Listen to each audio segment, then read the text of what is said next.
तो वहीं पीएम मोदी बंगाल चुनाव में व्यस्त है। आखिरी चरण के चुनाव में पीएम मोदी ने कैसे हुगली की जनता को साधने की कोशिश की है, इस रिपोर्ट में दिखाते हैं आपको।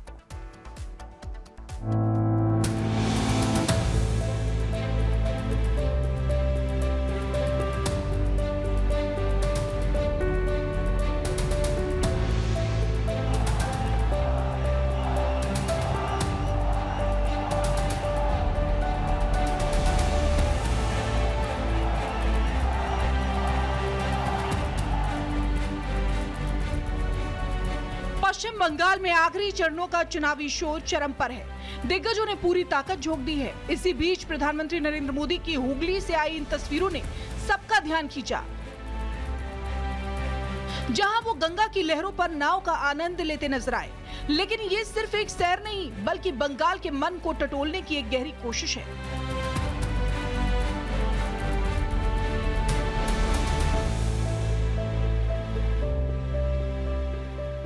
हॉट चुनावी सीट हुगली की ये सीट इस बार हॉट चुनावी अखाड़ों में से एक बन गई है। यहाँ की लड़ाई प्रत्याशियों की नहीं, बल्कि साख और विचारधारा की है। एक तरफ बीजेपी अपनी जमीन बचाने की जद्दोजहद में है।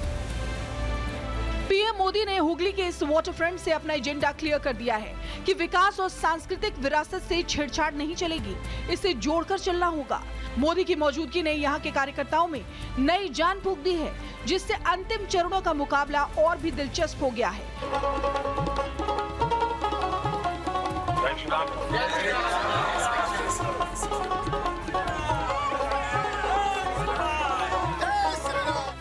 हुगली जिले में 18 विधानसभा सीटें हैं। उत्तरपाड़ा, श्रीरामपुर, चंपदानी, सिंगूर, चंदनगर, चुनचुड़ा, बालागढ़, पांडुआ, सप्तग्राम, चंदीतला, जंगीपाड़ा, हरिपाल, धनियाखाली, तारकेश्वर, पुरसुराहट।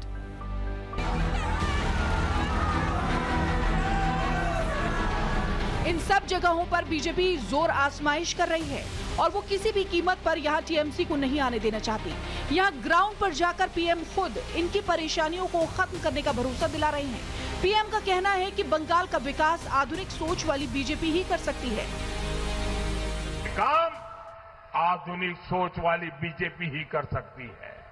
साथियों, आपकी ईज ऑफ लिविंग बीजेपी सरकार की प्राथमिकता है, लेकिन टीएमसी ऐसी पार्टी है जो विकास का हर काम रोकती है, रोड़े अटकाती है।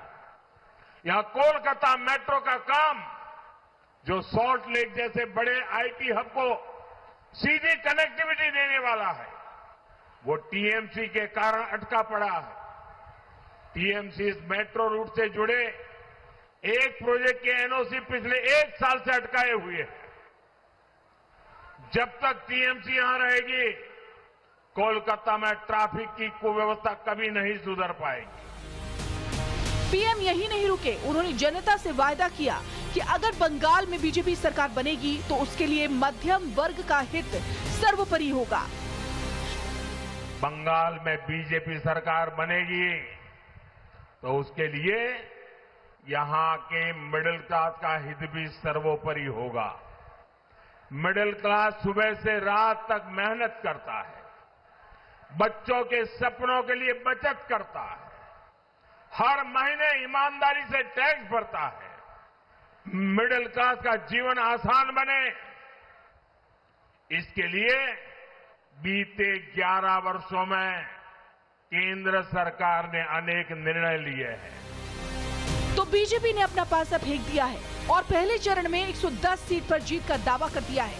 हुगली की 18 विधानसभा सीटों पर अब बीजेपी का फोकस है। जहां लंबे समय तक टीएमसी का प्रभाव रहा, 2019 के बाद वोट शेयर में तेज उछाल आया। बीजेपी का यहां तेजी से प्रभाव बढ़ता गया। हिंदुत्व और बदलाव का नैरेटिव सेट हुआ। शहरी और युवा वोटरों में बीजेपी की पकड़ मजबूत हुई।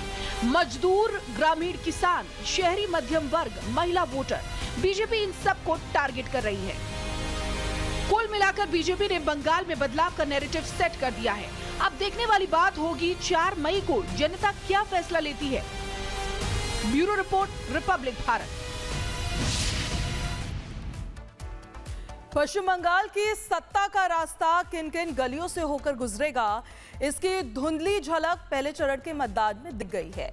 बीजेपी जीत के लिए आश्वस्त है, तो वहीं टीएमसी वोटों के समुद्र मंथन के सत्ता की चाबी मिलने की उम्मीद फिर से लगा रही है। एक रिपोर्ट आपको दिखाते हैं।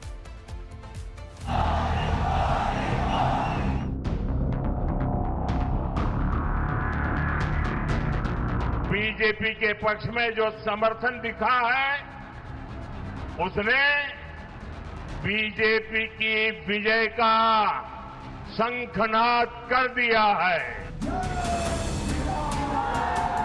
152 सीटों में से 110 से ज्यादा सीटें भारतीय जनता पार्टी जीतने जा रही है।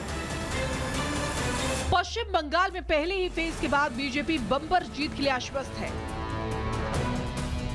पहले फेज में 92.72% मतदान ने बंगाल की सियासी हवा का रुख साफ कर दिया है। सवाल ये है कि क्या बंगाल में बीजेपी क्लीन स्वीप करने जा रही है? 16 जिलों की 52 सीटों पर 92.98% मत ये निश्चित रूप से बताता है कि दीदी जाने वाली है और भाजपा आने वाली है। भय जाने वाला है और भरोसा आने वाला है। हमने कल देर रात तक हमारे सभी विधानसभा के कार्यकर्ताओं के साथ भारतीय जनता पार्टी बंगाल की टीम ने एक असेसमेंट करा है, जो पोलिंग हुई है ऐसा इसका, और मैं स्पष्ट रूप से आपको बताना चाहता हूं, 152 सीटों में से 110 से ज्यादा सीटें भारतीय जनता पार्टी जीतने जा रही है। बंगाल के मतदाताओं ने अपने वोट वाले अधिकार से ईवीएम मशीनों को गले तक भर दिया है। मतदान की सुनामी को टीएमसी एसआईआर के खिलाफ बता रही है, तो वोटों की सुनामी देखकर ममता बनर्जी ने कह दिया है कि किसी पद में उनकी कोई दिलचस्पी नहीं है। सवाल ये है कि क्या पहले ही फेज में ममता बनर्जी ने सियासी हवा का रुख भांप लिया है? क्या पहले ही फेज में बंगाल से टीएमसी का पत्ता साफ हो गया है? क्या 93% से ज्यादा मतदान बीजेपी के पक्ष में हुआ है? और सबसे बड़ा सवाल तो ये है कि क्या ममता बनर्जी ने पहले ही फेज में हार मान ली है? In last time, 2021, this kind of fake confidence they had shown. They told, अब की बार 200 पार। तो क्या हुआ? 200 पार हुआ था, 77 में अटक गए थे। आज तो वो और रिड्यूस्ड होकर 60 हो गए। तो वो जो बोलता है वो फेक कॉन्फिडेंस है। बीजेपी बंगाल में ऐतिहासिक वोटिंग से गदगद है। सेकेंड फेज से पहले बीजेपी ने बंगाल के मतदाताओं से 10 बड़े वायदे कर दिए हैं। महिला सुरक्षा को पहली प्राथमिकता बताया गया है। परंपरागत फैसलों के लिए रिसर्च सेंटर बनाए जाएंगे। 32+ मामलों में 10,000 करोड़ के घोटाले की जांच होगी। बंगाल में भ्रष्टाचारियों की जांच रिटायर्ड जज करेंगे। बंगाल में सरकारी जमीन से कब्जे हटाएंगे। बंगाल में कोई भतीजा टैक्स नहीं होगा। वसूली के सिंडिकेट को समाप्त कर देंगे। भ्रष्टाचारियों को सजा देंगे, जांच करेंगे। राजनीति के अपराधीकरण को खत्म करेंगे। बंगाल को घुसपैठ मुक्त बनाया जाएगा। पश्चिम बंगाल की 142 सीटों पर दूसरे फेज की वोटिंग 29 अप्रैल को होगी। सवाल ये है कि क्या दूसरे फेज में भी मतदान के रिकॉर्ड टूटने जा रहे हैं? आमतौर पर राजनीति में बम्पर वोटिंग को दो तरह से देखा जाता है। पहला है बदलाव की आंधी, जिसमें विपक्ष बम्पर वोटिंग को मौजूदा सरकार के खिलाफ गुस्से की तरह देखता है, तो दूसरी तरफ मौजूदा सरकार बम्पर वोटिंग को अपनी योजनाओं की मजबूती का नतीजा बताती है। जिस बंगाल में टीएमसी ने लोकतंत्र के मंदिर को कुचल दिया था, अपनी तानाशाही से लोकतंत्र के मंदिर को खंडित कर दिया था, उस बंगाल में पहले चरण में जनता ने लोकतंत्र के मंदिर का पुनर्निर्माण कर दिया है। अब बंगाल में बदलाव की आंधी आई है या मौजूदा ममता बनर्जी सरकार के पक्ष में एक मुश्त मतदान हुआ है, ये 4 मई को ही पता चलेगा।